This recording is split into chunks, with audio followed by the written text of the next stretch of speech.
Alatsinainy efa 8 ny volana marsa 2024 dia manano ny mbola tsara atsika mianakavy izay manaraka mivantana ity fandarana miara-manonja eto amin'ny MBS fahitalavitra sy radio ary ny onjam-peo ny radio Mada ity.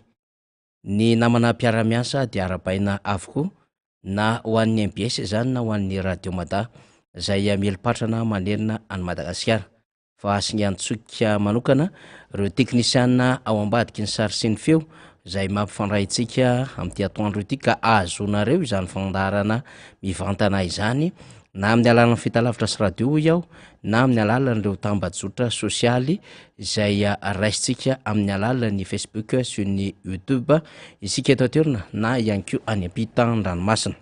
De isaorana ianareo rehetra satria dia amin'ny fofony fitiavana no iarabana atsika rehetra manaraka mivantana izany fandarana izany. Isika izay efa niaona io maraina io teny amin'ny lalana samy hafa teny, isika izay niaona omaly ny afaka omaly dia anaovana ny araba sy hiverenana anatin'ny koko na kopakopa-tanana indray. Anisan'izany ireo piasa telo mianada, izy telo mianada ery amin'ny farmasiana Ambohidratrimo ery eo an-tampona Ambohidratrimo eo izay mpanaraka izany fandarana izany ary nifankahita taminay io maraina io dia anaovana kopakopa-tanana ianareo telo mianada izay ao amin'ny farmasiana Ambohidratrimo izay manatanteraka ny asa ho amin'ny izay fitsinjovana ny ainimpiarabelona amin'ny alalan'ireo fivarotam-panafody maro samihafa izany. Tahaka izany anko ireo nifandray tamintsika ny sabotsy izany dia ireo ray aman-dreny sy ireo andriambavilanitra mipetraka eny amin'ny fokontany Manjaka Topo ao anatin'ny commune ambanivohitra Fiadanana. Aiza moa misy an'izany dia iny avy aty Antananarivo iny ianao miditra ny sampanin'Ambotro Manjaka dia tonga eo amin'ny tetezana Ambotro Manjaka izay eo akaikin'ny tranojiro dia mandalo any Ambotro Manjaka dia rehefa tonga ary Ampamahitsy ary dia milalana mihazo any Ampangabe ary rehefa tonga any Ampangabe 5 kilometatra miala eo amin'ny sampaninany izany teneniko izany ery amin'ny sampanin'ny Ampamahitsy dia tonga any Ampangabe dia any Ampangabe indray mahazo an'iny lalana iny any amin'ny CG Ampangabe dia tonga any amin'ny commune ambanivohitra Fiadanana mahita an'ry Manjaka Topo ianao, Ambohinorina ianao, eny akaikin'ny Ronosy-Vato sy ireo toerana maro samihafa. Mahafinaritra ilay tanàna dia mahafinaritra ihany koa ny mponina eny amin'ireny toerana ireny, tsy mifokotana nosy Manjaka Topo ihany fa fokotany maromaro avy any amin'ny commune ambanivohitra Mahireza na commune Anampangabe niaonantsika tamin'ny sabotsy teo zany satria dia nisy nitatsoroka ara-tsosialy moa zany izay niaonantsika niaraka tamin'ny Distim Ambohidratrimo ary ny fikambanana tanora ho avin'ny firenena ny TSF tamin'ny formation ana savony satria dia tena ilaina mihitsy ny manitanita-kevitra amin'izao fotoan'izao na dia hoe ny ambanivolo ary misy atsika dia hoy isika hoe mba tsy onona amin'ny fiompiana sy fambolena fa raha misy zavatra hafa azonay atao ahafahana manao fikaroam-bola dia eto aty aminay. Dia nentina tany amintsika zany fifanana momba ny savony ary dia tena nafinaritra fa dia nazoto voaraintsika ihany koa zany teo amin'ny 200 mahery teo no niatrika izany fiofanana momba ny savony izany dia isaorana ny filompokotany Andriamatoa Rochelle, ny ray aman-dreny Alfred, ireo renim-pianakaviana maro sy ireo tanora lasa vavy niatrika izany fiofanana izany. Fiofanana tamin'ny alalan'ny soratra aloha dia avy eo niditra tany amin'ny pratika tena fanamboarana savony na faly antsika tokoa izany ary dia mahafinaritra tsy mitsahatra mikaroka zavatra tsara ho antsika ny antokotiko Madagasikara ary miaraka amin'ireo fikambanana izay miara-miasa aminy dia mbola ho avy indray ny fionana manaraka fa ho anareo tany amin'izany commune ambanivohitra Fiadanana izany aloha zany dia anaovana ny kopakopa-tanana sady ankahirezana hatrany amin'ny hoe mazotoa tena mazotoa mihitsy ny manao fiarikarena mahomby satria dia tsapanay ary mifampiresahantsika mihitsy ny asarotry ny fiainana kanefa dia olona te hivoatra mandrakariva ianareo, olona te hikaroka izay mahasoa ny taranaka mandrakariva ianareo ka sady sary-piaro ny tany, sary-piaro ny ho avy ny firenena dia nampitany afatra ny amin'ny hoe tena raha mbola misy zavatra azo nareo entina de hoentina tokoa zany any am'izany faritra izany satria ny zava-dehibe de hoe ny ahafahantsika mivoatra ary ahafahantsika miavitra am'ty fiainan'ity tsy andro fitondram-panjakana tsy ho hita isika fa isika samy isika eto ihany zany no anao ny ezaka rehetra ahafahanao isika mifampitatana am'izany fiainana izany de kopakopatanana fandrofany telony ho atsika menakavy zany any am'izany komina mba mivoatra fiadanana zany indrindra tsy adiny ny any ampangabe ny any Mahereza sy ny any Ambototry Manjaka izany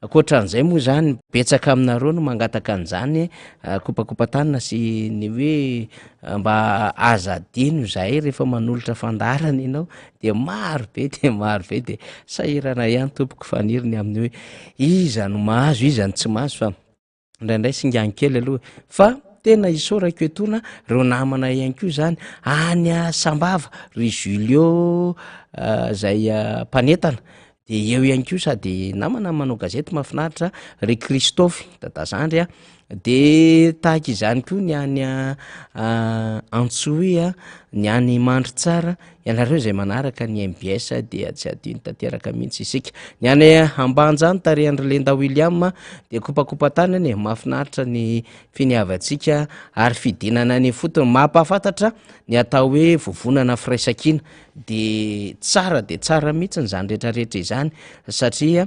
anisan'ny vovonana anankiray zany entintsika hiatrika ny fifidianana solombavambaoka ho avy eo zany vovonana firaisakina zay ahitana antoko politika dimy izay ka tsy vitan'izay rery ihany zany fa isika ihany koa dia anisan'ny hifampiresaka ny fiarahamonina fa mila firaisakina izao lalana diavin'ny firenentsika izao ka zany firaisakina izany dia atomboka amin'ny fifidianana solombavambaoka ho avy izao ary andalo any amin'ny fifidianana kominaly izany ka izay fiarahamonina efa miray zay dia tazomitsika mandrakariva izany de efa arabaina sahady izany reo kandida zay isirotsaka amin'ny alalan'ny vovonana firaisakina maro de maro izy ny tamin'ny sabotsy teo ohatra de efa nampahafantarina zany ny fisiny ry Dinatoky any Soavinandrina ry Njaka kandida Njaka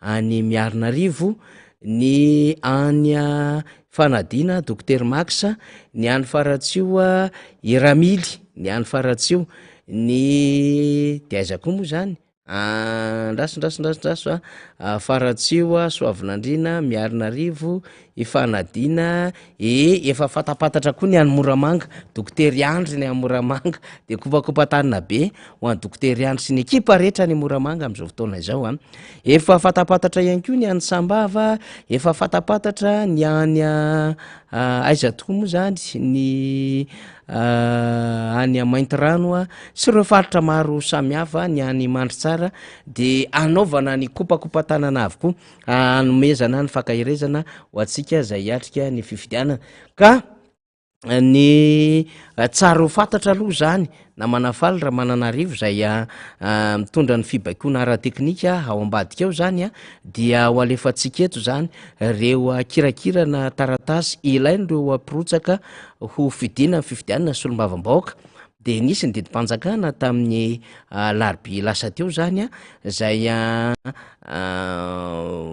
mirakitra ireo antota taratasy ilaina sy ireo mombamomba ny fifidianana solombavambaoka tanterahana fa 7 ny volana May ho avy izao de ireto tononona amintsika reto mba hanamaivana zany atsika zay ampirotsaka ho fidina ny antota taratasy ilaina ity moa zany le didim-panjakana zay larana 424 tsipika 570 sy 900 zay mametra reo fandaminana zany amin'ny fifidianana solombavambahoaka de alovaka itsika avy hatramy faly lay rakitra anankiray ity zany ny 15 tao anatiny zay didim-panjakana izany de ho fampiarana ozy izy a ny disposition ny article na ny mombamomba ny andiny faraiky am'roapolo sy ny roa am'roapolo am'le loi organique numéro 7/20 tsipika 40 tamy 1/20 mai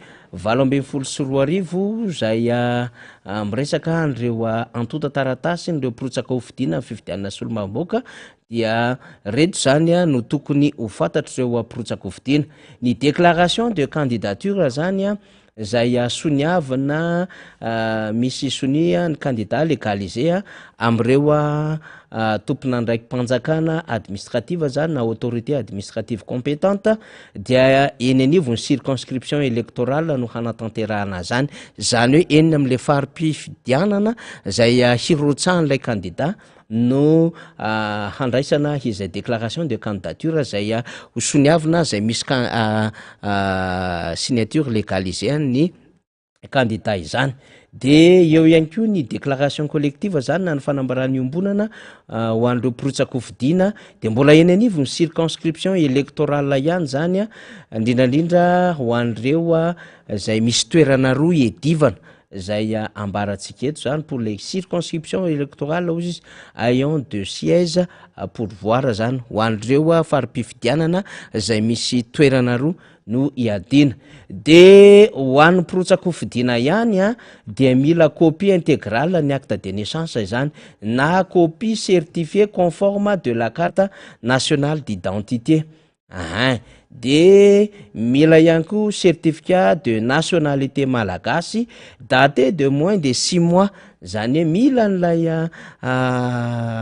taratasy mampahafantatra zany fa mizaka ny zom-pirenena malagasy zay latsaky ny embolana zany de mila ny extrait anakazé judiciaire bulletin numéro 3 zany zay omeny eo anivon'ny fampanoavana zay manana adidy sy andraikitra an'izany na parquet compétent de misy ny copie de la carte d'électeur ozy izy ou une attestation d'inscription sur la liste électorale zany hoe dika mitovy ny karatry ny mpifidy na ny taratasy fampahafantarana zany fa voasoratra ao anatin'ny lisy mpifidianana de mila ihany koa ny certificat délivré amin'ny administration fiscale zany zany hoe ny taratasy zay omeny ny tompona andraikitry ny ivoketra manamarina fa na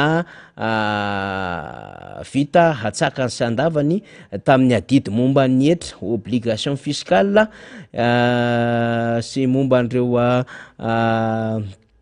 raha ketra rehetra sy ireo tokony ho nefaina tam'izany ilay candidat zany io zany lay situation fiscale zany zay ilaina zany de certificat de résidence ilaina déclaration de chaque suppléant ilaina zany isak'ireo mpisoloterina zany de mila déclaration na fanambarana zany de mila lettre d'acceptation écrite isaky ny suppléant ihany koa zany de mila déclaration de probité portant engagement à respecter les dispositions en vigueur zany relative au financement des campagnes électorales et misy an'izay taratasy zay zany anaovana déclaration zany am'reo fepetra takina zany am fanajana ny lalàna zany momba an'izay famatsimbola ara-pifidianana izay mba ahafahana indrindrandrindra zany mitondra ny fangararana zany indrindra moa zany ny ady ho amin'ny famotsimbola na ny lutte contre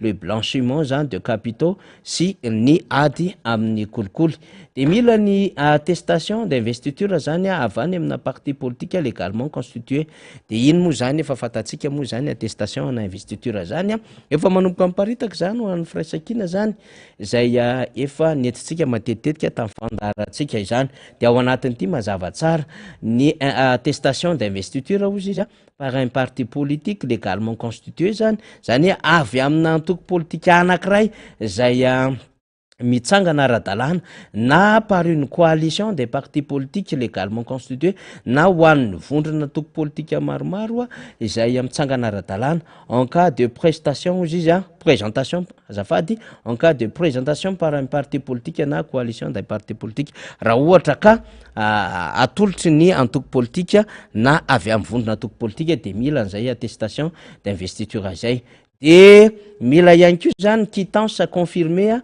amina responsable de caisse zany a tenenivony dépôt sy consignation attestant aux izy du dépôt de la contribution ty zany a le rehefa mandrotsaka an'le vola 20 millions d'ariary de misy an'le quittance azo rehefa kirakirana volam-panjakana foana miainga avy any anivon'ny fokotany commune sy ny sisa de quittance zany no miresaka de ilainy ty quittance ty zany hoe efa niversena zany a ilay à titre na contribution zany prévu tamin'ny article 20 na ny andininy faharoapolo am'lay loi organique 20 sy 20 tsipika 40 zay hanatanterahana ny fifidianana sy olo-mambôka de ao anatin'ilay antota-taratasy ilaina ihany ko zany ny matrice ny support électronique sy ny spécimen ozy izy zay milaza ny mombamomba am'izay hoatota sy momba n'lay candidat zany any anivon'lay bulletin unique de vote zany hoe atao anatina support électronique zany le matrice zany zay hoatota eny anivon'lay fanatotana n'lay bulletin de vote zany rehefa tonga ny fotoana zay tokony any tanterahana ny safidy de efa manana zany lay mombamomba n'le candidat zany zay efa ao anatina support électronique moa zany mazava ho azy de copie na récépissé na dépôt de la déclaration de patrimoine zany ho an'ny personne concernée ho an'ny olona zay concerné zany de misy ny récépissé na dépôt de déclaration de patrimoine ho an'izay voakasika zany moa fa tsy voatery zany ireo rehetrarehetra eo zany no takina ray roa telo efatra dimy enina fito valo sivy folo raiky ambin'ny folo roa ambin'ny folo telo ambin'ny folo efatra ambin'ny folo dimy ambin'ny folo any ho any zany antota-taratasy de mitovy any antota-taratasy tamin'ny fifidianana filohan'ny republika manodidina ny dimy amby efapolo teo eo ihany ko ny antota-taratasy zay karakaraina zany tamin'ny fifidianana filohan'ny republika de ambaran'izy ireo zany am'ty didi-panjakana ity ao amin'ny andininy fahenina fa tous les services publics ozy izy concerné zany hoe ireo asam-pandraharam-panjakana voakasika am'ireo antota-taratasy ilaina ho an'ireo ampirotsakofidiana dia tokony manao fandaminana mba hiatohana ny fahazoana ireo taratasy singa zay ampiasaina sy ho arotsaka any am'izany firotsakofidiana izany y compris les jours non ouvrable zany ao anatin'izany ny andro tsy fiasana zany de tokony hanao fandaminana zany ireo service public rehetra zany zay lalovana reo candidat zany ka karakarany any antota-taratasy zay anisany ho apetraka zany rehefa miatrika ante fividianana solombavambaoka ity tsy maintsy nentsika tato anatin'ny fandarana zany satria mety misy maromaro aminareo manontany hoe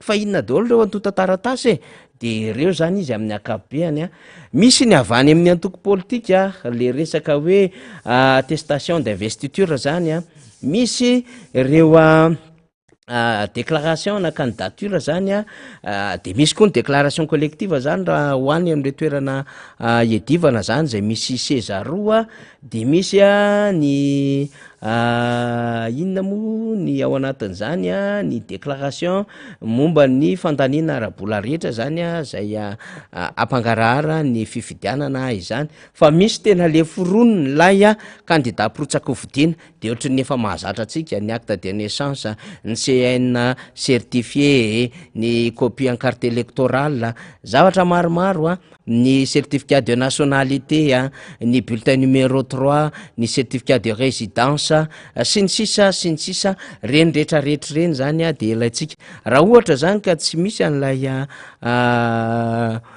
certificat na karaha-pifidianana zany dia ilay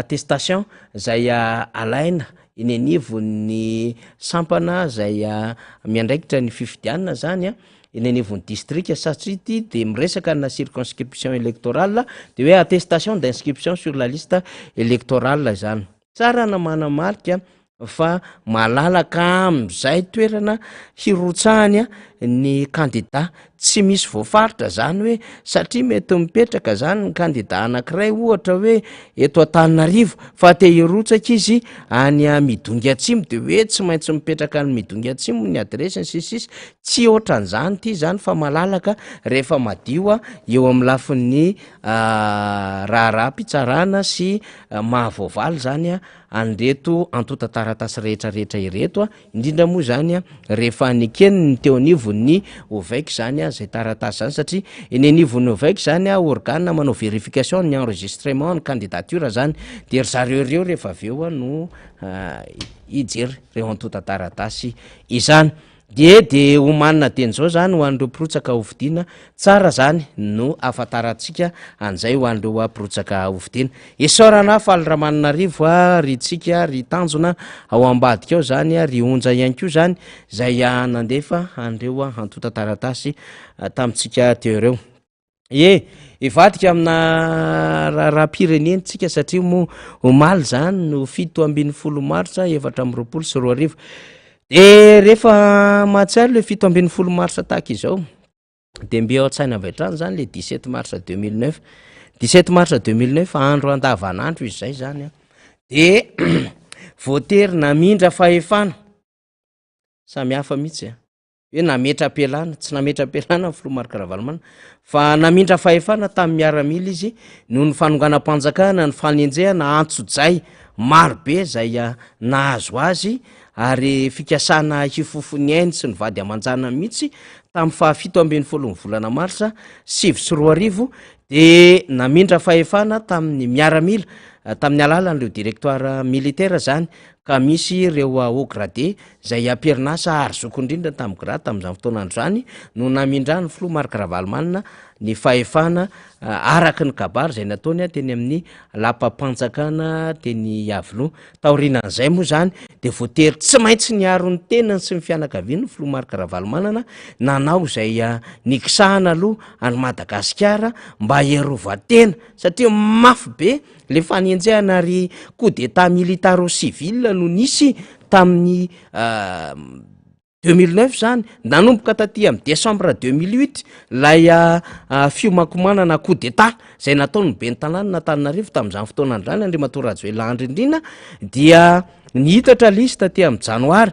modimody nitokana kianjana Ambojahitovo kianjany demokrasia zany de teo no nibodibody toerana na neo hevitra tamin'izany fotoanandro zany nga Rajoelina Andrinirina ary rehefa vita zany dia nisotomidina tety amin'ny kianjany 13 Mey zany ireo vahoaka zay noadroadrona tamina révolution orange tamin'izany fotoanandro zany ity révolution orange tya dia inspiration politique zay nisotomy mpiaradia amin'nga Iany Rajoelina zany tamin'ilay révolution orange tamin'ny 2005 safady tany Ukraine i Viktor Yushchenko raha tsy diso no nitarika an'ilay révolution orange efa netiko tamintsika teto ny fanadiadiana momba n'iny rangahy iny Viktor Yushchenko zany zay hoe anisan'ny favori izy tany Ukraine de nitetehany Rosiana ho vonoana de no ampisavina izy de rehefa no ampisavina izy tena ny deforme na niova tanteraka ny ody batany ray manontolo indrindra tetỳ amin'ny tarehany zany de sahirana izy niatrika fampelezakevitra satria tena sady nitsabo tena i Viktor Yushchenko no niary vatana satria nitetehana ho vonoana izy dia tany Rusie tany no ketrika zany niainga zany satria nisy Viktor anankiray koa nitondra tao Ukraine tao zay anisan'ny olon'ny Rosiana de natahona zany satria favority Viktor anankiray ty zay candidat amin'izany fotoanandro zany de rehefa natahorany le Viktor anankiray candidat zay ifaninana ny Viktor filoham-pirenena am-perinasa tany Ukraine de niozahana ampitehany izy kanefa mbola afaka niatrika fifidianana de lany somatsara zany tsetratsetsa tsy aritsy iny fa ny inspiration politique hoy niainga tany amin'ilay Viktor anankiray zany zay nirotsaka hovidiana sy nitarika révolution ngezabe tamin'ny 2005 zany tany Ukraine dia loko orange zany netiny tamin'izay fotoan'izay dia nampiasa folara orange izy zay hafa mihitsy zany ny conception politique hoe naninona no loko orange Taty moa zany tsy malala zay pisy ba am'le politika koa retolo reto de tam'zany de hoe ndao ataotsika orange fa ohatrany tany Ukraine tsika anao révolution diso révolution zay anongam-panjakana efa nanana an'lay taux de croissance tsara taretsika efa nanana an'lay taux de scolarisation taux d'alphabétisation zay efa azony gérena tsara efa tonga teto Madagasikara mpizahatany efa nanomboka niady any kolokolo ary efa resy sy ny ainany zany hoe ady amin'ny kolokolo zany tena anivon'ireo biraom-panjakana maro samihafa ary nametraka ny rafitra zay ao anatin'ilay système anti-corruption Madagasikara tany hoany amin'ny taona 20 efatra sy 20 napetraka ny Bianco voalohany indrindra de napetraka lay chaîne pénale mivadika pôle anti-corruption taty aoriana zany maro be zany efa aky tam'zany fotoanandro zany fa de zao lay fialonana moa an'le malagasy sasany lay tia voninahitra lay tosika taty aoriana nataon'le sarkozista zany hoe ekipan'ny Sarkozy zay tany Frantsa sy teto Madagasikara niaraka tamin'ireo karana zay namelona an'le fanonganam-panjakana ka namatso vola tam'izany fotoanandro zany de nanomana an'izay fomba rehetra ahafahana manadaraboka amin'ny Marc Ravalomanana dia izay no nitotona an'ilay 17 mars faraparany zany natao 26 janvier natao 7 février fa mbola ny résista hatrany farany ny fanjakana Filoha Marc Ravalomanana dia napopoka lance roquette am'izay nanodidina ny lapam-panjakana Iavoloha narovany vahoaka ny Filoha Marc Ravalomanana fa na de zany naty zany aza teo anatrehan'ireo tena hoe efa olona tsy tompony tena ntsony manonga-panjakana ary tena nieritreritra ny amon'ny malagasy mitovy aminy Inga Ravalomanana sy ny fianakaviany zany de tsy maintsy niary toena any fomba nerovatena voalohany indrindra dia nanolotra fahefana zany tany am'ireo miaramila tam'izany fotoanandro izany de anaraka tsika am'ty fandarantsika ity zany de ezaka tsika ny hitondra karazana oronan-tsary ny amin'ny fomba fijeriny mpanao gazety vahiny ny zava-misy eto Madagasikara anandrana ihany koa tsika hijery ny fanadihadiana zay nataony mpanao gazety teto toerana de hijery ihany koa tsika zany ny fandravonana an'izany rehetrarehetra izany mety misy minitra fohy fa mety misy minitra lavalava kely ao anatin'izay vidéo alefanay amintsika izay fa mba tsara ho tadidy zany satria nde ataontsika hoe 5 taona lasa lay napite amin'ny Madagasikara narendrika amin'ny Madagasikara navototra teo am-pelantanan'ny malagasy zay tena niaro an'ity Madagasikara ity any Madagasikara ena-pelantanany vahiny izy am'izao fotoana izao ary milibaliba am'izany reo teratany frantsay elatsiny misy malagasy niova loko niova fenitra lasa teratany frantsay misy karana lasa teratany frantsay zay miany tontolo ara-toekarena amin'ny Madagasikara fa misy tena teratany frantsay miaraka am'ireo malagasy zay mitazona ny lakile amin'ny Madagasikara am'izao fotoana izao very tanteraka lay efa kiry rehetrarehetra azo amin'ny Madagasikara ara-ekônomika sy ara-politika noho zay fialonana zay noho zay hoe tetika fanapite amina Madagasikara mba hahatonga ny Madagasikara ena-pelantanana ireo mpitsiriritra azy nisan'izany ny fanjakana ara-politika sy ny tantana tany Frantsa tarihan'ny Sarkozy le rangahy zay mibaby ny adalana nataony sy ny eloka nataony zay voaroroy amina raha samihafa ny frantsany de manao bracelet elektronika fosotra tsy nahavanina ny fiainan'ny malagasy am'izao fotoana izao zany Sarkozy zany tsara ho fantatry ny taranaka tsy mba mahamenatra antsika mihitsy miteny an'izany fa izany Sarkozy zany sy ireo niaraka nitsikombakomba tamina nonka-panjakana no fosotra tsy nahavanina ny fiainan'ny malagasy mandrakity ny androany raha mbola masina sy tany tsara ty Madagasikara ity manana ny kolotsaina sy ny sotoavina ary fon'Andriamanitra honosy de tokony hivaly am'ireo nanimbazimba sy namotika an'izany firenena izany ny fahavoazana mahazo ny malagasy sy Madagasikara am'izao fotoana izao miteny an'izany tsika satria mafy loatra mandrakity androany iainantsika ity 20 martsa androany 420 ny fiainan'ny malagasy zay tsy maty noho ny hoe tsy mahavelo tena intsony tsy mahavita mitsabo tena intsony de mamony tena am'izao fotoana izao akoatra ny vonoany olona tsy fidiny noho ny resaka sotasota sy resaka fialonana sy resaka hoe fitity anakarenaingana ny akoatran'izay zay mbola velona de miezaka miaro vatana miaro tena, hihinana mba ho velona, hiasa mba ho velona, na de tsy zarizary tsony ara ny condition na fiainana eto Madagasikara am'izao fotoana izao. Fa zao tsy maintsy miaina izy, tsy maintsy mijoro izy, satria raim-pianakaviana mba tsy hibaby ny fahafambaraka, mba hiaron'le taranana, fa tsy araka ny zavatra nampanantenaina 2009 nefa ny fiainana. 905 amintsika amin'ny tenin'izao ary efa misy manakatra ny 9,000 kilao ny siramamy. Ny menaka litatra ray vidina 504 tamin'ny fotoan'andro na 3,000 ny litatra tamin'ny fotoan'andro ny marika Ravalomanana. Vidinao raha alina tsy latsaka ny kasite de mitovitovy an'izay ny atsindrara amin'ny menaka mandry ary tsy tsara kalitao. Menaka tournesol efa vidina 3,000 alina 5,000 alina, ary menaka importé amin'ny colza na vita amina laro samihafa izany de vidina manodidina ny 2 alina. Ny vary 3,000 amin'izao fotoana izao, misy efa mihoatra an'izany, ary raha kapoaka namarana vary taloha efa mena ny lanja kapoaka amin'izao fotoana izao.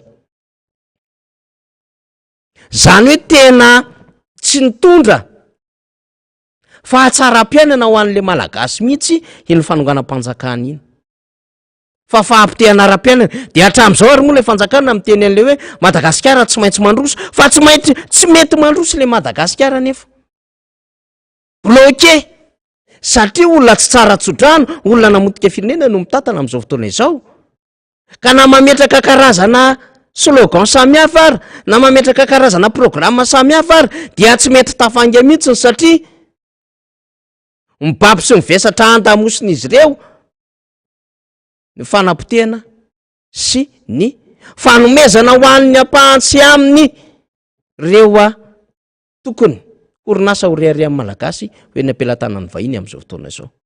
De ahoana ny hafaly na de ny ray aman-dreny efa lasa fotsiny ary de pepona ny sain'ny malagasy ny razana tsy mita, mba tsy ahafahana mieritreritra fa nisy dikany tolona nataon'ireo ray aman-dreny nandatsatra ao an'ity Madagasikara ity, mba hanapepona ny sain'ny malagasy ny aminy hoe zay efa tany aloha tany fa aza mivadika do amin'izany, fa misy effort maro be nataon'ireo ray aman-dreny malagasy ho an'ity Madagasikara ity. Zava-dehibe ho amin'ny malagasy nefa ny hoe tany ndrazana, tany ny razana ity. Nisy tolona sezaka maro be natao nandritry ny vanim-potoana nandalo teto Madagasikara, zay ezahana potehana, ezahana stomina ao anatin'ny sain'ny malagasy mba tsy handinika sy eritreritra an'izy ireny, fa miditra amina hoe vanim-potoana vaovao misy le Madagasikara, araky ny tiany reto olona reto atao anjanahana sain'ny malagasy sy ny haren'ny Madagasikara. Zany nijoroantsika anaty firaisan-kina satria tsy vita ny tolona, ary vao mainka mafy ny tolona kanefa rehefa miaraka tsika menakavy de afaka manova zavatra zany. Dora aloha anaraka ny endriky ny zava-misy tsika tamin'ny 17 mars 2024 mba ho voaraintsika hoe inona tokoa zavatra nitranga tamin'izany fotoana andrany. Alefa faly.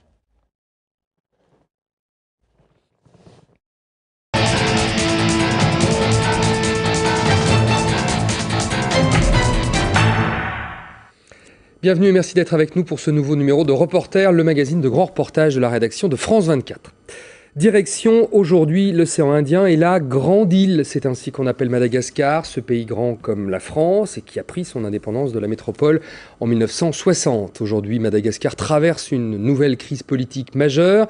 Le maire de la capitale a renversé le président Ravalomanana avec le soutien de l'armée, mais Andry Rajoelina se trouve à son tour contesté par des manifestants dans les rues de Tananarive, mais aussi par la communauté internationale qui ne reconnaît pas ce coup d'État. Pendant 15 jours, nos reporters Virginie Herse et Cyril Vanier ont suivi heure par heure le bras de fer qui oppose les deux hommes jusqu'à la nomination de TGV, surnom d'Andry Rajoelina, à la présidence de la haute autorité de transition. Voici donc leur chronique de cette prise de pouvoir à Madagascar.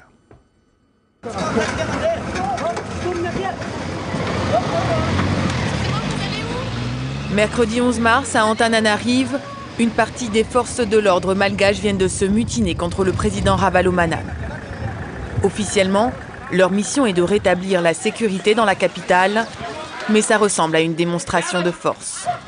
Quand les pilleurs attaquent les maisons des partisans du président, l'armée et la police arrivent souvent trop tard. Vous êtes des gendarmes? On va sur sécurité là-bas parce qu'on a entendu qu'il y a des pillages là-bas. Des pillages? Oui. Mais il y a un coup d'État ou pas? Non, pas de coup d'État. Merci. Pas de coup d'État, nous assure-t-on, mais en coulisses, une véritable stratégie de prise de pouvoir se met en place. L'armée et l'opposition ont un but commun, pousser le chef d'État à la démission. Dans la banlieue de la capitale, une villa sert de quartier général à l'opposition. Son leader, Ange Radzoel, est caché depuis 10 jours, mais sa jeune garde le représente auprès des anciens. Ce jour-là, il s'agit de trouver des arguments pour justifier le refus de négocier avec le pouvoir. Mais comment on va expliquer ça?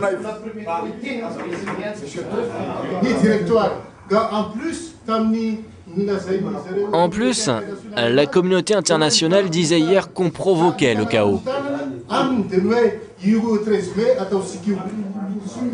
La discussion s'emballe.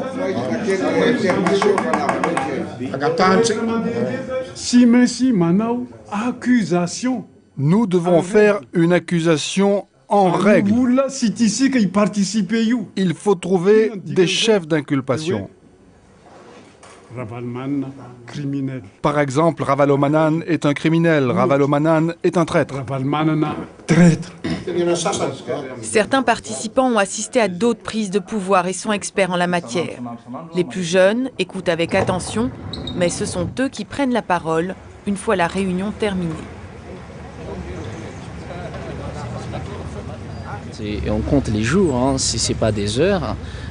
Aujourd'hui, on va prendre un ministère, donc un des ministères souverains, le ministère des Finances et de l'économie. Quand vous dites que vous allez le prendre comment? Il y aura une délégation qui va se déplacer. Il y aura un comité d'accueil qui va prendre le nouveau ministre et qui va l'installer dans son bureau avec ses collaborateurs. Pareil, demain, on prendra le ministère de la Sécurité publique et de la police. Juste c'est le ministre de la police. Hein. Ne me fais pas encore. Donc dans 2 jours, c'est vous? Non, attendez. Attendez, madame. Demain. La stratégie de communication n'est pas encore tout à fait unifiée. Quelques heures plus tard, comme elle l'avait annoncé, l'opposition tente de prendre le ministère des Finances. Accompagné par une foule de manifestants, le futur ministre est là pour faire monter la pression. Et même s'il ne réussit pas à entrer dans le bâtiment, c'est une étape symbolique forte. Ce n'est pas dans notre nature de forcer les portes, donc on sort calmement. Et alors maintenant, vous essayez de faire quoi alors? Alors on essaie de faire des tractations pour que les passations se passent en bonne et due forme. Je vous remercie. Autour du ministère, la rumeur commence à se propager. Un nouveau ministre vient d'être nommé. Les fonctionnaires semblent un peu perdus. Et s'il y a encore notre ministre là, M. Yad, il est encore là. On ne sait pas demain s'il y a un autre ministre, mais on est toujours là pour travailler. Voilà. C'est quand même un peu la confusion en ce moment. C'est la confusion, oui, c'est la confusion. Une confusion qui bénéficie à l'opposition. En quelques jours, elle parvient à faire basculer sans violence une série de ministères jusqu'au siège du Premier ministre. À chaque fois, l'armée accompagne le mouvement, y compris quand Ange Radzoel revient sur scène.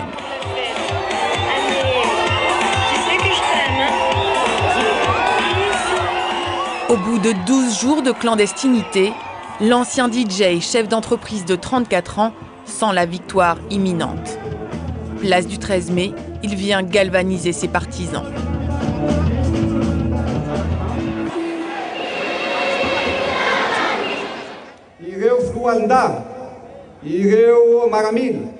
Tous les militaires, tous les gendarmes, tous les policiers, ils se sont tous levés pour défendre le pays et pour vraiment protéger le peuple.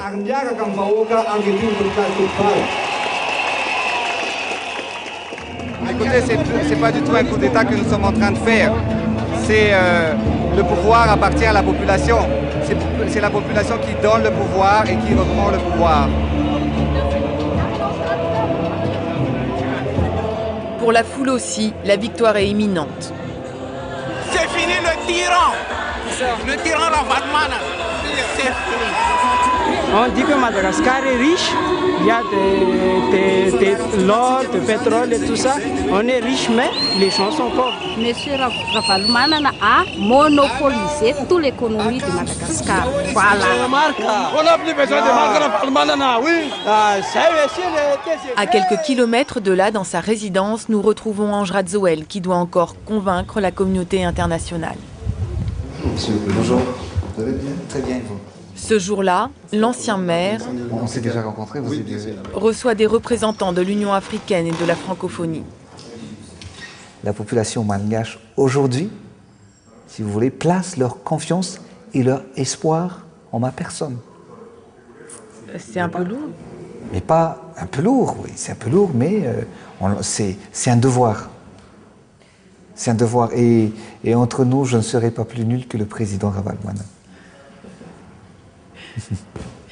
Les diplomates ne feront aucun commentaire. Pendant ce temps, une partie des militaires continue de réduire l'influence du président Ravalomanana. Leur mission ce jour-là, lui ôter le contrôle sur les antennes des médias nationaux. Allez. Où est le responsable? Est-ce qu'il y a un capitaine? Alors, on va vérifier. On veut ouvrir cette porte pour vérifier qu'il y a vraiment ici le brouillage. Le brouillage de la radio. Rapidement, la porte de ce lieu hautement stratégique s'ouvre. Le gardien n'ose pas refuser, la garde présidentielle a fui. En quelques minutes, les militaires trouvent le dispositif qui brouille Viva, la radio-télévision d'Ange Radzoel. C'est son rival, le président Ravalomanana, qui l'avait fait installer quelques semaines plus tôt. Les soldats veulent prévenir la station de cette bonne nouvelle. Ça ne sonne pas, hein. Ils mettront quelque temps à prévenir les techniciens de Viva, mais l'essentiel de la mission est accompli. Il suffit de débrancher pour réaliser la démocratie. Quelques jours plus tard, c'est au tour de la TVM, la télévision publique, de passer sous le contrôle de l'opposition. En janvier, les locaux de ce média acquis au président et de son parti, le TIM, avaient été détruits. Après plusieurs semaines d'interruption, c'est dans des conditions extrêmes que se prépare le premier JT.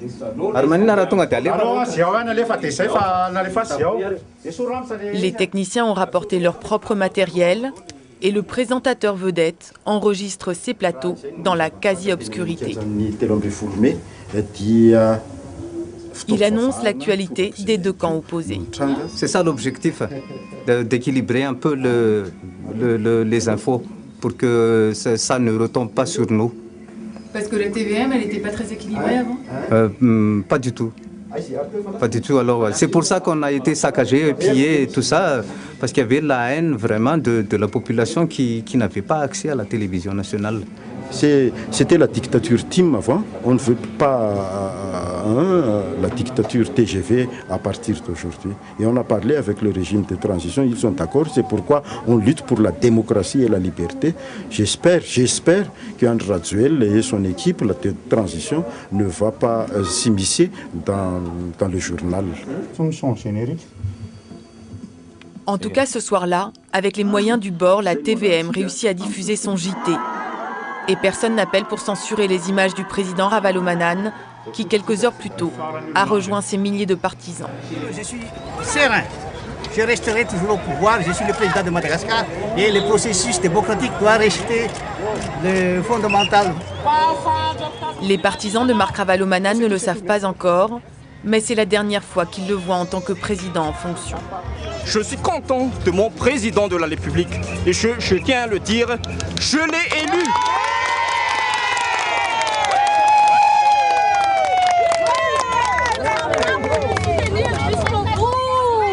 Nous sommes là pour soutenir jusqu'au bout, c'est ça. Pas les terroristes. Sentant un pouvoir chancelant, certains cadres de la présidence font défection. D'autres, comme Ange, s'accrochent. Je ne dis pas que nous travaillons dans des conditions optimales, mais les décisions continuent à être prises. Ange vient d'être nommé porte-parole de la présidence et travaille dans le palais du centre de la capitale. Il est aussi responsable du programme de développement pour Madagascar. Ce jour-là, il tente de rassurer son équipe, inquiète par l'avancée de l'opposition. On a l'impression qu'ils ont toujours de l'avance. C'est-à-dire ils prennent TVM, et c'est des choses qu'on peut éviter tous les jours. Pourquoi le gouvernement n'agit pas? C'est vraiment la paralysie, c'est la peur totale. Toutes les intimidations menacent sur les familles du gouvernement et certains d'entre nous. C'est vraiment pour forcer à démissionner. Si on démissionne, alors ça légitimise leur mouvement et il n'y a pas besoin de coup d'État. Et oui, c'est un bras de fer, on peut dire ça comme ça. De communication également. De communication et psychologique, beaucoup de psychologie, enfin, en tout cas dans notre façon de voir les choses. Voilà. Bon, il faut qu'on y aille. Ange est encore plein d'espoir, mais c'est la dernière fois qu'il pourra se rendre à son bureau. Cette nuit-là, la présidence est prise d'assaut.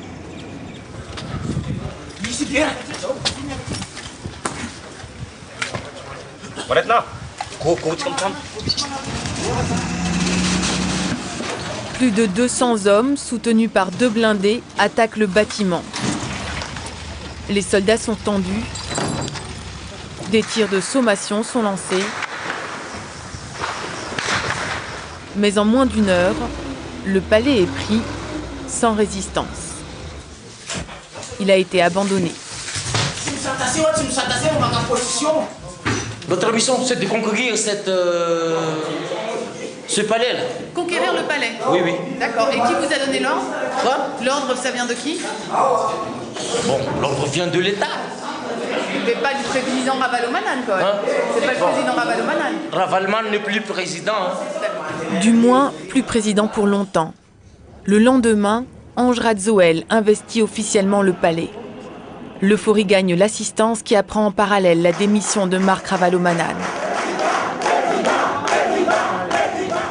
En 3 mois, l'opposition a réussi à prendre le pouvoir.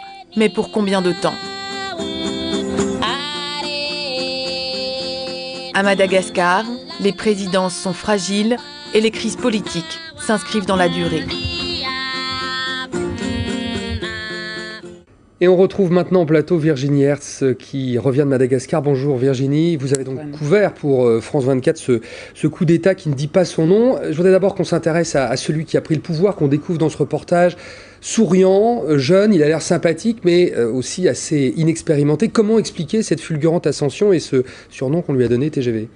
Alors, Ange Radzoel a su en fait cristalliser un mécontentement populaire et à partir de ce moment-là, en fait, les opposants au président Ravalomanane ont commencé à le soutenir. Parmi eux, il y en a qui ont des décennies d'expérience dans la politique malgache, qui ont été ministres avant ça. Alors, il est vrai que par ailleurs, dans le camp du président Ravalomanane, on dit aussi que derrière TGV, il y aurait le président Ratsirak, qui a lui-même été évincé par Ravalomanane. Et il est vrai que, par exemple, le neveu de Ratsirak est dans l'entourage proche de TGV et que TGV accepte le retour des exilés. Mais nous lui avons posé la question, il nous assure que non, que l'ancien président Ratsirak n'est pas derrière lui. Alors, il y a eu un moment où, effectivement, il y a eu des émeutes violentes et mortelles et meurtrières. Mais dans cette séquence de ce coup d'État, en revanche, tout s'est passé relativement calmement, comme on le voit sur vos images. Oui, en fait, c'est un peu étrange. C'est une prise de pouvoir non violente, mais contrainte. En fait, le rôle clé était l'armée. C'est l'armée qui a joué en fait le rôle d'arbitre. À partir du moment où elle a commencé à se mutiner et que ce mouvement s'est généralisé, elle a accompagné pas à pas l'opposition dans sa prise de pouvoir. Et en face, il y a eu beaucoup de défections. La garde présidentielle, en particulier, commençait à partir des lieux qu'elle surveillait, de la présidence ou des antennes, comme on le voit dans le reportage. Et finalement, on a abouti à une prise de pouvoir sans violence, effectivement. Et la population malgache, comment vit-elle aujourd'hui cette transition un peu particulière? Alors, en dehors des 2 noyaux durs des partisans, on a l'impression que la population est assez attentiste. Elle a connu d'autres crises similaires. Et en dehors des commerçants qui sont très affectés par la crise politique qui un peu empêche le négoce de fonctionner, la population est relativement calme et sereine. Je vous rappelle juste que 2 tiers de la population vit sous le seuil de la pauvreté à Madagascar et que la plupart d'entre eux sont tout simplement empêtrés dans des problèmes du quotidien. Merci beaucoup Virginie Hertz d'être venue sur le plateau de Reporter. C'est la fin de ce magazine, un magazine que vous pouvez retrouver en ligne sur notre site internet france24.com et que vous pouvez aussi télécharger sur iTunes notamment. On se retrouve la semaine prochaine pour un nouveau numéro de Reporter.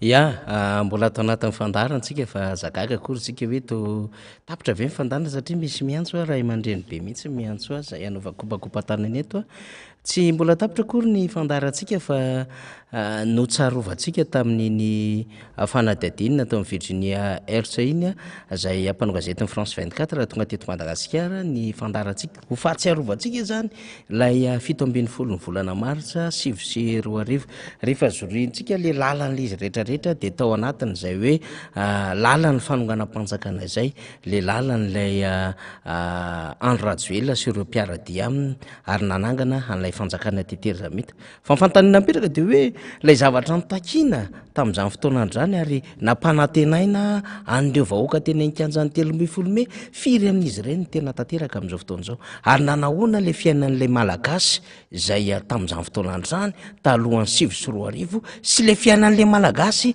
taorian'ny 2022 zay zany antanitsika zany raha afaka mahavaly reto fitondram-panjakana ireto somary hainao kely le eko fa la zafady amin'le retour ato de nanahoana ny fiainan'le malagasy zany de anjarany rehetra mandinika ny amina hoe nitondra voka-tsy ho an'ny firenena ve lay fanonganam-panjakana natao tamin'ny filoha Marc Ravalomanana sa nitondra fahavoazana ho an'le firenena de izany nahazo tombony de afaka mamaly ny rehetra ny amina hoe Andry Rajoelina sy mpiaradia aminy nahazo tombony mandraky teny androany fa tsy mivoaka malagasy satria raha ny heverina fa hoe nisy didijatona tamin'izany tsisy demokrasia ary nofehezan'ny Marc Ravalomanana ny toe-karena teto Madagasikara de manahoana ny zava-misy amin'izao fotoana izao efa rava ve zany didijatony zany tena miaina ve afaka maneho hevitra tsara ve mivoaka malagasy sy ny mpanao politika rehetra misy ve ny demokrasia eto Madagasikara malalaka am'izay zavatra tiany atao ve ny malagasy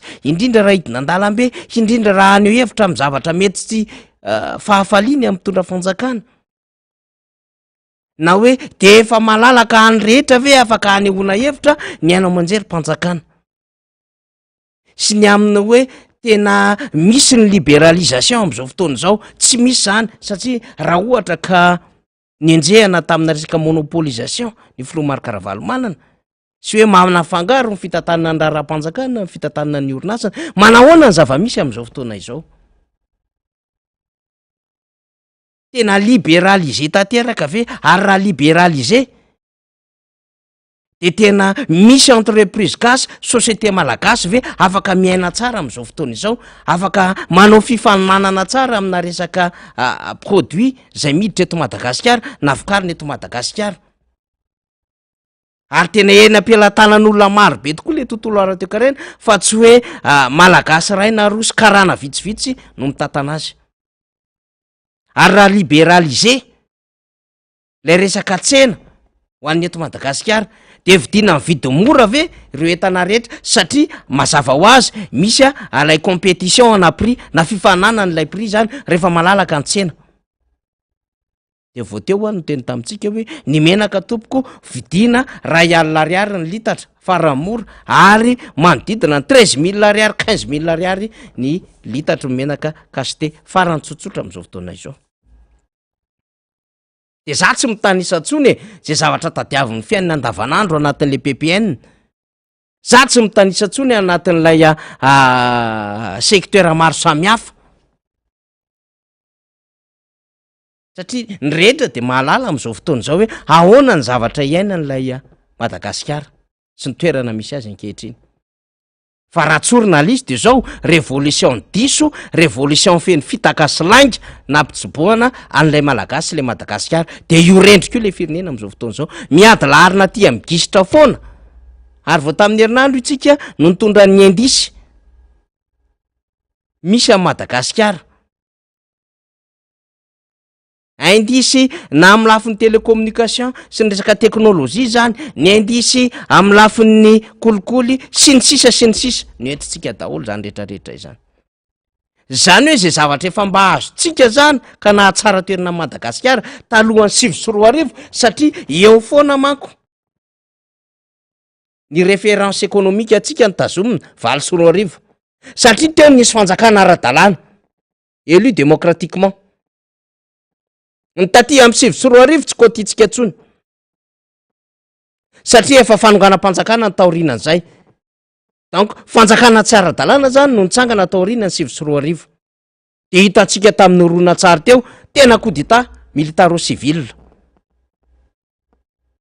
Mody nampiasaina ny am'le hoe de mifahefana any amin'ny vahoaka de mivahoaka mandray an'le fahefana de omeny am'izay olona heveriny fa mety am'izany iny le nambarany any Rajoelina fa tsy te hiteny izy hoe manao coup d'état za tiany mody natsangana le vahoaka de nidiaboliseny Andriamatoa Marc Ravalomanana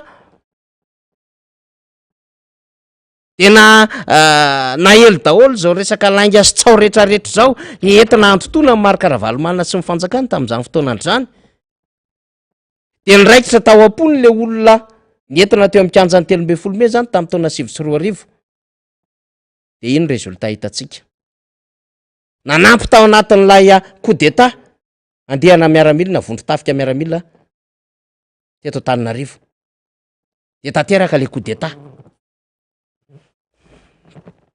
De vidin'ny malagasy lafo ankehitriny satria tsy tafarina itsony ny fiainan'ireo malagasy ary betsaka ny tokantranon'olona tsirepirepy, betsaka ny fiainan'olona manokana sy mba taorianan'izany ary tsy misy tsony ny klasy moyenne amin'izao fotoana izao.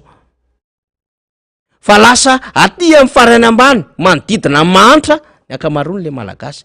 Mantra de tonga de mpanan-karembe, le mpanan-karembe amin'io olona miraitsy kombakomba miaraka an'le mpitondra fanjakana. Zany hoe olona mahazo marché, zany hoe olona mahazo toerana miaraka an'le mpitondra fanjakana, zany hoe olona mitsy kombakomba mpitantanana miaraka an'le mpitondra fanjakana amin'izao fotoana izao. Mahazo am'le mamikelin'ilay bonbon ifampizarana zay tsisy mamy tonga ty amin'le fototry ny fiainan'ra malagasy fa miodina eo amin'izy menakavy andehan'olona vitsivitsy eo. Zay zany le vondron'olona manan-karena. Miala eo tsisy tsony le hotelatenany fa tonga de aty ambany aty vondron'olona sahirana.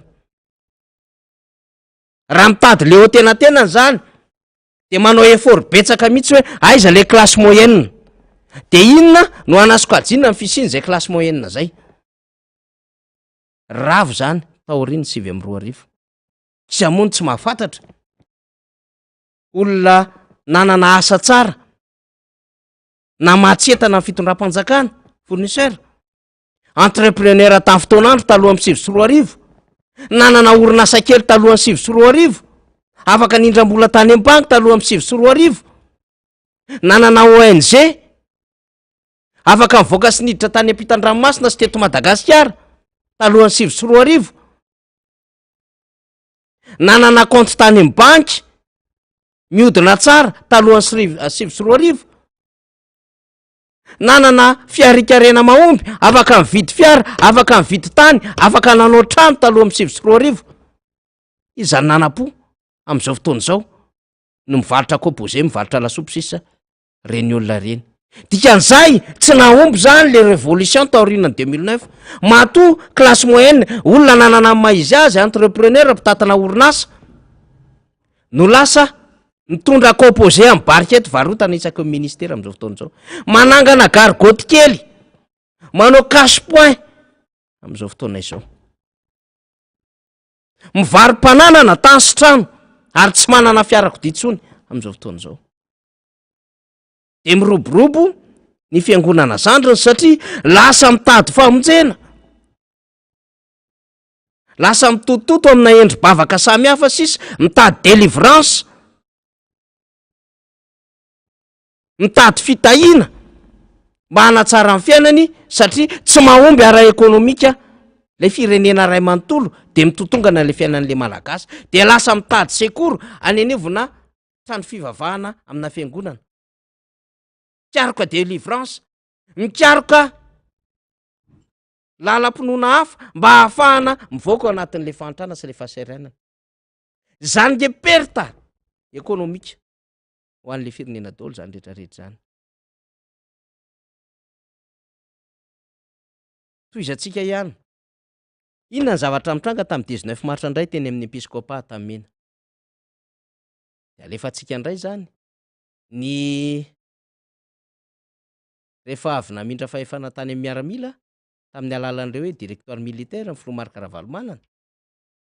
Taorinan' reny fanenjehana mafy be reny fandrahoana ho faty reny, fanenjehana ho faty reny, fanapohana basy, fanapohana lansokety sy ny sisa ireny, fanenjehana ny fianakavian'ny Marc Ravalomanana, fanenjehana ny fianakavian'ny mpikambana ao anivon'ny gouvernement, fanenjehana ny fianakavian'ireo mpikambana teo anivon'ny loholona sy ireo ndray fitantanana tamin'ny Filoha Marc Ravalomanana. Dia tsy vitan'izay fanenjehan'izy ireo ndray mitondra fiangonana tery amin'ny episkopat tamena, satria teny ny FFKM no niaraka nivory niaraka tamin'ny sehatra iraisam-pirenena. Tena ampelatana nisy malikoarina manko ambassadeuran'ny Amerikanina, ambassadeuran'ny Amerika, États-Unis, alatsiny ny fametrahana ny famondrana fahefana Filoha Marc Ravalomanana makany amin'ny directoire militaire. Famondrana an'le fahefana. Tsy fametram-pelana. De nydinihana tamin'izany ahoana ary nitondrana an'ity. De teny ny FFKM, teny ny communauté, de tonga teny ihany koa reo généraux zay namondrany Filoha Marc Ravalomanana fahefana tamin'izany fotoana andrany. De nisy apahana miaramila niaraka amin'ny Andry Rajoelina tonga teny atoerana nandravana izany fiaonan'izany de nampiororo an'ireo généraux nakazy ireo de nentina tery amin'ny Kapsaty dia nisy ny fandraisana an'ireo mpikambana indrindra moa pasteur Lalara Sendrasina zay tao anatin'ny fiombonana ny fiangonana kristianina eto Madagasikara na ny FFKM no raisin'izy ireo mihitsiny. Nanomboka ny ariva tamin'iny teo am-pelatanan'Ngiahy Andry Rajoelina ny fahefana. Nanao fanambarana ny Kapsaty. Non, nanao fanambarana ireo généraly zay nahazo ny fahefana tamin'izany fotoana andrany de nafindra tany amin'ny Andry Rajoelina no amarininy teo anivon'ny ACC zany taorinan'izay de niditra tany amina investiteur fopofopla. Olona tsy élu. Ao anatina vanim-potoana na crise fanerena an'ireo généraux haka fahefana tamin'izany, hanome fahefana tamin'izany fotoana andrany makany amin'ilay soi-disant taritolona fa be ny tanàna n'Antananarivo zay tsy manana qualité ana chef d'état akory, tsy manana qualité ana chef d'état. Fa hoe ahoana ny fomba hakana ny fahefana io rehefa natolotry ny Filoha Marc Ravalomanana n'reto miaramila reto, ahoana ny akantsika an'io. Misy motera kely moa tao ambadika atao juriste constitutionnaliste malaza be miketriketrika tamin'izay mivezivezy tany amin'ireo toeran'ireo atamena teny Sonerana sy ny sisa de tonga teny tanany lay mpanonga-panjakana lay fitantanana ny firenena. Depuis 2009 zany hatramin'izao 2024 zao afaka mametraka fanontaniana ianao, tena nisy zavatra nisongadina ho an'ny firenenao ve ny fanonganam-panjakana nataon'ny Andry Rajoelina? Tena azonao antoka ve fa raha tsisy an'iny de tena nandroso tokoa le firenena? De kibo mitsara teny ianao, ny zavatra niainanao tamin'izany sy ny taloha amin'ny 2009 ny tsaranao amin'ny fiainanao hoe raha nandroso ny fahatsaran'ny fiainana, taux de croissance à 7%, taux d'alphabétisation efa tena nilatsaka be, ny taux de scolarisation efa tsara be, satria efa ambony ny taux de scolarisation dikan'izany efa afaka mianatra ny zaza malagasy. Ny formation azo ny mpampianatra, ny faniriana tamin'izany de zao mba tsy ho hisy tsony zany mpampianatra firamina zany. Fa ho raisin'ny fanjakana tany nareo mpampianatra. Ary zay nahavita ny fianarany de avy hatrany de tonga de makany ambanivoly mampianatra sy mamonjy ny postany samihafa. De ny sokatra avokoa zany reo hôpitaly manodidina ny teny anivon'ny distrika sy ny commune fa tsy na fitaovana izy ireny. Nanomboka nazo kanera ary nanomboka nazo fitaovana ny hôpitaly samihafa ahafahana manao fandidiana any amin'ireo tsy zatra natao teto Madagasikara fa tsy maintsy ny tadiavana evasanina na évacuation sanitaire tany ivelany ho an'ireo marary satria tsy ampy ny fitaovana eto Madagasikara. Very daholo zany effort rehetrarehetra izany. Efa nanomboka nanana mpizahatany tsika. Objectif 3 millions tamin'izany fotoana andrany tratrarina tsikelikely ho tonga taty amin'ny 10 taona ho avy. Ary efa nitangorona mpizahatany Madagasikara satria ny insécurité voafeh. ny herinaratra mandeha tsara, ny lalana vita. Zany no mampiroborobo ny fizahantany fa anontanitsika amin'izao fotoana izao Iany Rajoelina sy ny mpiaradia aminy. Manahoana ny insécurité eto Madagasikara? Manahoana ny herinaratra eto Madagasikara amin'izao fotoana izao? Ary manahoana ny lalana? De bloqué, mitsoka resaka fizahantany. De firifiry tamin'ireo mpandraharaha ny sehatra tao anatina tontolona fizahantany no nitsoaka nitady asa hafa satria tsy mety tsony le resaka écotourisme, tsy mety tsony ilay secteur anankiray satria tsy misy mpizahatany liana tsony amin'ny Madagasikara. Aleon'ny sasa mikisaka amin'ny Maurice, mikisaka ny Seychelles, mitady firenena le hafa. Ary raha tonga eto Madagasikara aza dia tsy mitsonga, tsy samy tsofoka eto Antananarivo renivohitra sy amina grande ville amina faritany, fa avy hatrany de mitady volona any amin'ny sisiny any. Na tonga eto de tonga de mitady ilika andehanana any Nosy-be, Belleville, na any Toliara, any Ankao, sy ny sisa, na any Anjajavy. Manao une semaine any de lasa. Matahotra an'ilay zavatra iainana izay anaovana circuit maromaro eto Madagasikara. Zany ange ny olana ary zay mampitaraina n'ilay mpandraharaha amin'ny tontolon'ny fizahantany. Rehefa miresaka mpandraharaha amin'ny tontolon'ny fizahantany, misy vola direct hoentin'ireo mpizahatany ireo tonga eto Madagasikara. Mahazo vola direct amin'izany ny compagnie aérienne, mahazo vola mivatana amin'izany ny eny amin'ny tsena lalovan'ireo mpizahatany ireo, mahazo vola mivatana an'izany Ipseradia, guide touristique, mahazo vola mivatana amin'izany ny eny anivon'ireo hôtel sy restaurant lalovan'ireo mpizahatany, ny agence de voyage, ny mpampanofa fiarakodia eny amin'ireny site maro anaovana fizahantany ireny, sy ireo tsena artisanale maro samihafa zay hividianan'ireo mpizahatany voandalana. Fa tsy lazana hoe fa tsy miaina tsony zany amin'izao fotoana andro zao. Ary tsy vita n'le fanjakana itsony mametraka politika tsara ho an'ny tontolon'ny fizahantany mba tena ho fidiram-bola tena mahomby hampandrosoana an'le firenena.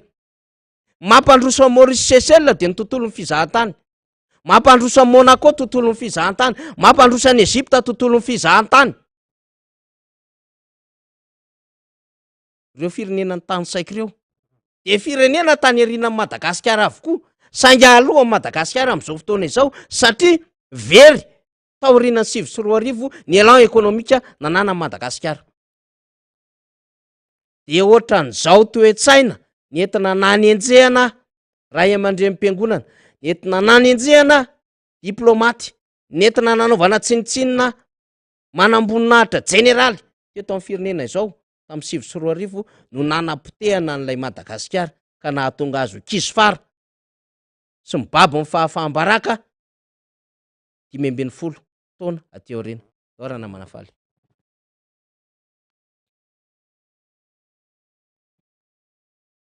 Ao Episcopa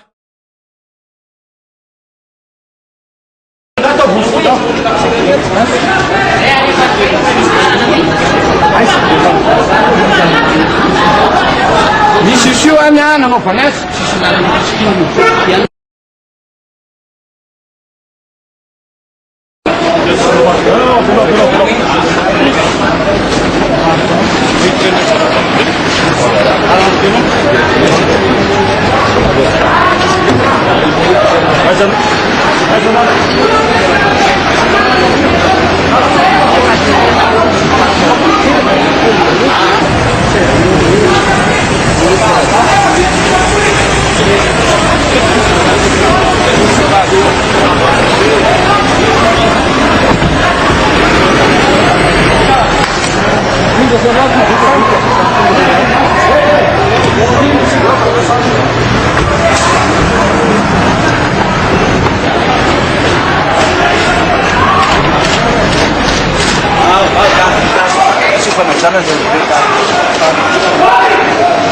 Arrêtez, voilà, Velor za anao sitro boky fotsiny. Atao entona zalahy ty. Arrêtez vendre ty dia atao amin'ny kapisaty eo.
Tao anatin'ny sary moa zany le hetsika teny amin'ny episkopa zany satria tamin'ireny fotoanandro reny dia nakandraikitra zany ny fiangonana ny FFKM, nakandraikitra ihany koa zany reo diplomate miasa sy monina eto Madagasikara zany hifandinika iaraka amin'ny malagasy ny amin'ny hoe zao ny zava-misy ary teny ihany koa zany reo jeneraly hitantsika tamin'ny sary faraparany teo zany Général Hippolyte Ramarson, Général Rantrabarso tao aorinany satria teo amin'ny efatra teo reo général zay nomena an'izay fahefana izay zany. Fandaminana no nikarohana teny amin'ny episkopa kanefa dia nivadika amin'ireny fakana fisamborana tompon'andraikitra teo anivona fiangonana ray aman-dreny lehibe zay manana ny maro-boninahitra général sy ny sisa ireny zany tena hoe novidin-dafo reny fihetsika reny ary fantatsika moa taty aoriana niova ny tantara taty aoriana raha nafanafota amin'ireny ny colonel Charles Randrianasoavina dia efa niodina amin'ny fanoherana ny Yahya Rajoelina izy taty aoriana ary nisy fotoana ara de tena mitsikera mihitsy ny fomba fitantarana ary namoaka ny zava-miafy ny reny tolona 7 reny na ny resaka 26 janvier na ny resaka 7 février zany. Ary nisy fotoana aza dia nitarika mihitsy ny hetsika izay hanoerana anga Iany Rajoelina ary ny fanindry izany moa zany ny tamin'ny référendum 2010 izay nananaovana hetsika ara-miaramila tamin'izany fotoanan'izany teny Mbanivato tsarotsika daholo zany rehetrarehetra izany zany fa fantaniana mipetraka de hoe nitondra inona ho isika ho an'ny firenena zany lay 17 Martsa 2024 satria teo zany no hoe nanomboka voaray ny mpanonga-panjakana lay fitantanana n'le firenena de manahoany Madagasikara talohan'ny 2024 sy Madagasikara am'izao fotoanandro izao. Reny olona nanakora, reny olona nanompa, reny olona nikitika ny sambotra amin'ny pasteur Lala Rasendrahasina ireny ve nanahoana ny fiainany am'izao fotoana izao? Nisy fiovana be ve le fiainany am'izao fotoana izao? Tena lasa tena miaina tsara ve izy am'izao fotoana izao? Tena afaka milaza eo anaty amin'ny fiarahamonina mijoro vavolombelona fa tena nahatsara azy ny fanonganam-panjakana 2024 satria nanatsara ny fiainam-pianakaviany zany, nahazo ny tany tsara zany, nahazo ny trano tsara zany, nahazo ny asa tsara zany ary metimety ny karamany. Azotsika apetraka izany fanontaniana zany raha misy samby joro vavolombelona tamin'ireny trangan-javatra ireny.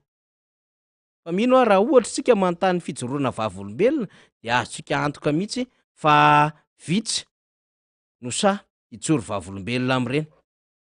Vitsy hoy ary azotsika antoka mihitsy zany. Satria tsy nitondra ninina ho amin'ny Madagasikara mihitsy ne lay zavatra nitranga tamin'ny 2024. Au contraire hoy isika fahampitehana.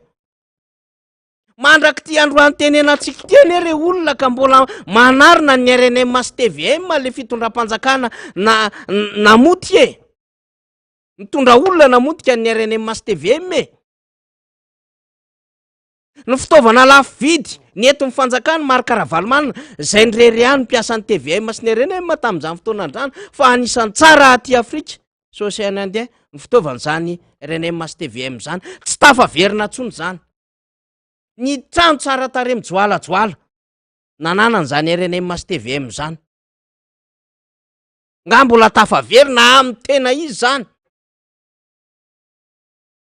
Toko ty nisy asansera niakatra tao. Nisy karazana efitra maro be am'izay ilaina mihitsy mba hananana fenitra iraisam-pirenena zany hoe hainao manjery zany, indrindra hainao manjery mpanjakana. Ary na reo tompona ndraikitra tonga taty teo anivon'ny RFI na CNN sy ny sisa rehefa nahita ny fitaovana sy ny studio nanana izay RNM sy TVM zany ary ny kalitao nanana mpiasa tao anatiny, zany hoe reo mpanao gazety, reo teknisiana sy ny sisa de tena niaiko fa tena mivoatra ary tsara liza. Ary rehefa manao direkta tamin'izany tsy miafiafy amin'ny fitaovana nanana ny RNM sy TVM. De apetratsika amin'ny fanontaniana. Mbola manarina amin'izao fotoana izao. Zay nao manjery mpanjakana zany, le fitondram-panjakana, zay nitondra olona nandroba sy namotika ny RNM sy TVM io. Misy trano be aroany lohany eo, mbola tsy vita mandraky ty ny androany. Asa naovana inona moa izay sa mozesa tsy fatako tsony. RNM sy TVM zany resako zany. Zany hoe tsy salasalatsika zany no miteny. Fa mety hoe nety namotika amin'ny firenena ihany ny zava-nisy tamin'ny 2.709. Mety namotika amin'ny firenena ihany ny zava-misy tamin'ny 2.709 na de andeha ataontsika aza hoe mba nisy akikely tany reny fotoanandro reny nisy ny tolona. Ohatra, akihana demokrasia tamin'ny 90-91. 72 ohatra. Mety misy milaza hoe aky zany na tsy aky zany, fa taorianan'izay dia nipetraka teo anatin'ny tontolo ny fanagasiana amina rafy fampianarana sy ny rafy kirakira rehetra teo amin'ny tontolo ny administration teto Madagasikara.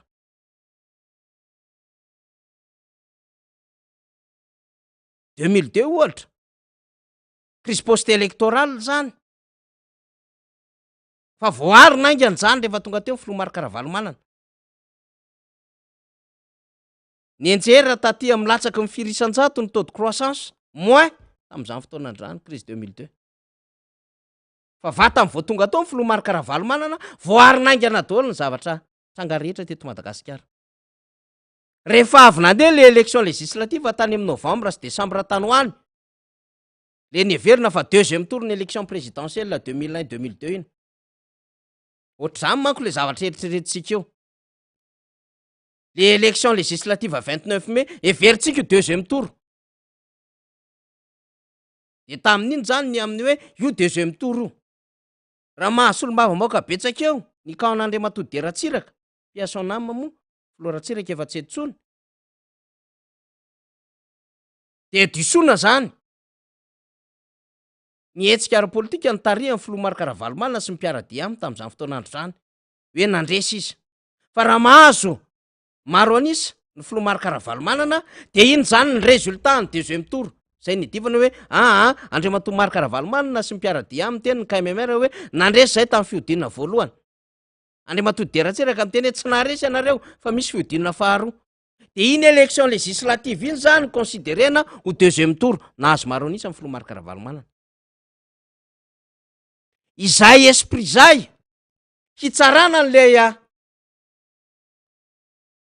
olana ara-pifidianana tamin'ny filohan'ny Repoblika 2023 teo.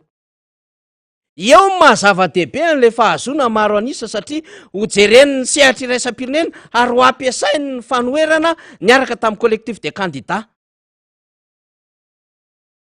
tamin'ny oktobra, novambra, desambra 2024 zany vokatra zany. Ka rehefa mahazo maro anisa ny firaisan-kina dia afaka manangana gouvernemanta satria izy ny nanolotra prime ministre. Ary tsy afa miala amin'izany le filohan'ny Repoblika, tsy afaka miodikodina ohatra ny mahazatra azy tsony izy ny aminy hoe tsy mahambara ny lalam-panorenana zany, na hoe tsy afaka manao an'izany izy. Ny any ataony de zao, rehefa mahazo maro anisa eo anivon'ny anteny meram-pirenena ny firaisan-kina, de manatanteraka ny ambara ny lalam-panorenana, manolotra premier ministre izy. Rehefa manolotra premier ministre izy dia manatanteraka izany amin'ny alalan'ny didim-panjakana ny filohan'ny Repoblika rehefa avy eo. De former le nouveau gouvernement. Rehefa former le nouveau gouvernement amin'ny alalan'ny maro anisa ny tondrana an'le firenena. Zay nge mahatonga an'ireo olona sahirany. Ary tsy mahatafa vocaliste satria mahafantatra ireo olona ireo fa ity fifidianana ity de fifidianana manakaiky vahoaka. Fantatr' izy ireo ny tanjan'ireo candidat zay atolotry ny firaisan-kina makany amin'ny district na circonscription électorale amin'izao fotoana izao. Zay olona roso rehetrarehetra eo de olona tsy milamina anivon'ny fiarahamonina ho an'ny mpanohana fanjakana. Ary rehefa rejeté, efa lavony eny amin'ny fiarahamonina ihany koa le volomboasary. Vitsy ange sisa samy joro hoe mpanohana fanjakana ka mirehirehany zany lokona volomboasary zany. Vitsy androany zao nahita. Nangarian'ny olona nanao lobaka orange le ranamana.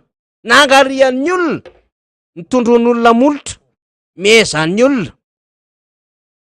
Hoe ny fiainan'antony angamba ny tena mbola hoe faran'izay tsara tare ary tsy mahita angidy amin'ny zany problème zany le ranamana. Fa niodina izy mandeha tetim-pivarotra, miodina izy miresaka amin'ny olona ery, vao miala izy de angarian'ny olona tondron'olona molotra. Fantatry ry zareo zany. Lay mpiara-dian'le fitondram-panjakana hoe sarotra. Raha tsy hoe manetsika an'ireo rafim-panjakana rehetra, na io fampianarana na io fahasalamana, sy ireo sehatra miankina amin'ny fanjakana mba hanaovana fanerena politika miaraka amin'ireo olona zay manana andraiky mpanjakana. Raha tsy hoe angaho iaho. Saingy tena hiara entana amin'ny vahoaka amin'ny tendray mitoraka ity. Hanamarina ny fisian'ireo olona mahazo baikim-panjakana ka mety amin'ny tombony ho an'izay candidat mpanjakana. De ho sarotiny amin'izany ny vahoaka eny amin'ny distrika maro samihafa eny. Ary andraindraikitra mifanaraka amin'izany. Zay le hoe tsy mitovy tamin'ny fifidianana solombavam-bahoaka hatramin'izay ty fifidianana ity. Fifidianana asari-piaro ny vahoaka ity eny fotony. Fifidianana tena hiteraka firaisan-kina eny fotony ity. ary fifidianana ametraka fandaminana silama eny fotiny ty. Ary tatsoroka lehibe mihitsy ny amin'ny ahoana no ahafahana mampandany le kandida amin'ny firaisakiny sy arovana ny vatony rehefa tonga amin'ny fanisam-bato ka tsy sahanodina. Zany daholo ny zavatra hitranga eny anivon'ny distrika eny. De zay dynamisme zay, zay conviction zay, zay détermination zay efa manomboka miparitaka amin'izao fotoana itenenantsika izao. Mahafinaritra mihitsy ny nareny namana avy amin'ny mainty-rano. Tsy mandry andro, tsy mandry alina mivory, mametraka amin'ny paikady rehetra. Mahafinaritra ny mareny namana avy any Antsohihy, vatany voavoatendry ny kandidan'izy ireo. Mahafinaritra ny mareny namana ny Fanadina, mareny namana any Faratsio, mareny Firaisakina ery Ambohidratrimo. Hoe inona daholo ny tokony atao? Ahoana ny fanatona ny rehetrarehetra tahak'izay eto Antananarivo renivohitra sy ny manodidina eto? De efa mifanatona daholo. Ny any Toliary tsy ferana, ny any Sambava zao de tena maneho ny fifaliany mihitsiny ny mpikatroka rehetra any Sambava. De tena atao zay atafavoaka an'ilay kandida. De ho sahirana mpangalabato, ho sahirana le zatra mpagnome baiko sy mpaneritery satria hafa kely ny formule hitondrany ny firaisakina na ny fanoherana an'ilay raharaha am'ty ndray mitoraka ty. De zany ny tokony ezahana ho tazominy rehetrarehetra. Fa fanavotam-pirenena ny fifidianana ao ary tsy vita ny fanavotam-pirenena fa eo ny amadihana ny pejy. Fa etsika ty nalaza moa le iran'ny MDRM, lay nataon'ny RMDM foana hatramin'izay le Madagasikara tanindrazanay mitsangana ry tanora. Fa misy fihetsehana mifanaraka amin'izany, tena hitsangana, tena ho sari-piaro, tena hiady, tena hijoro, tena hitondra ny ezaka rehetrarehetra amin'ny batana, amin'ny tsaina, amin'ny fo, ahafahana mahazo maranisa eny Tsimbazaza. Alefako tsikelikely ny fanazavana ara-teknika sy zay tokony ho fantatsika fa hatreo aloha ny androany anatin'ity fandarana ity. Makasitraka ny namana teknisianina rehetra tao ambadika tao. Makasitraka ny mpiara-miasa zay tsy mitsahatra mandefa ny mesazy aty aminay ary mbola misy miantso amin'izao fotoana izao. Saorantsika rehetrarehetra. De finaritra ho an'ny rapitsondray fandarantsika. Miaraka amina solombavam-baoaka fandraisika sy loha hevitra hafa de mbola miodina amin'ny zava-misy iaina ny firenena ihany isika. De misaotra indrindra ho antsika izay any ampitan-dranomasina, izay miara mitepo aminay, miara midinika aminay isan'andro isan'andro ny amin'ny ahoana rangaha no ahafahana manavitra an'le Madagasikara. Ka nalavitra azy anareo dia tsy mitaraitana mepaka mihitsy. Nalavitra azy anareo dia tsy manao am'le hoe ko satria zay efa miaina arak'izay tokony iainanay aty alavitra aty fa anjara anareo ny any. Tsy mamela amin'ny Madagasikara sy malagasy irery ianareo fa mitondra hatrany ny sosikevitra mba ahafahana manavitra an'le firenentsika iombonana. Saotra tompoko atsika rehetra zay mitondra an'ireny fanamariana ireny. De zay ny fandarantsika zany amin'ity androany ity. Rapitso fa 7 ambin'ny folo ny volana martsa indray tsika miaraka ao anatin'ny miara-manonja. Saotra tompoko.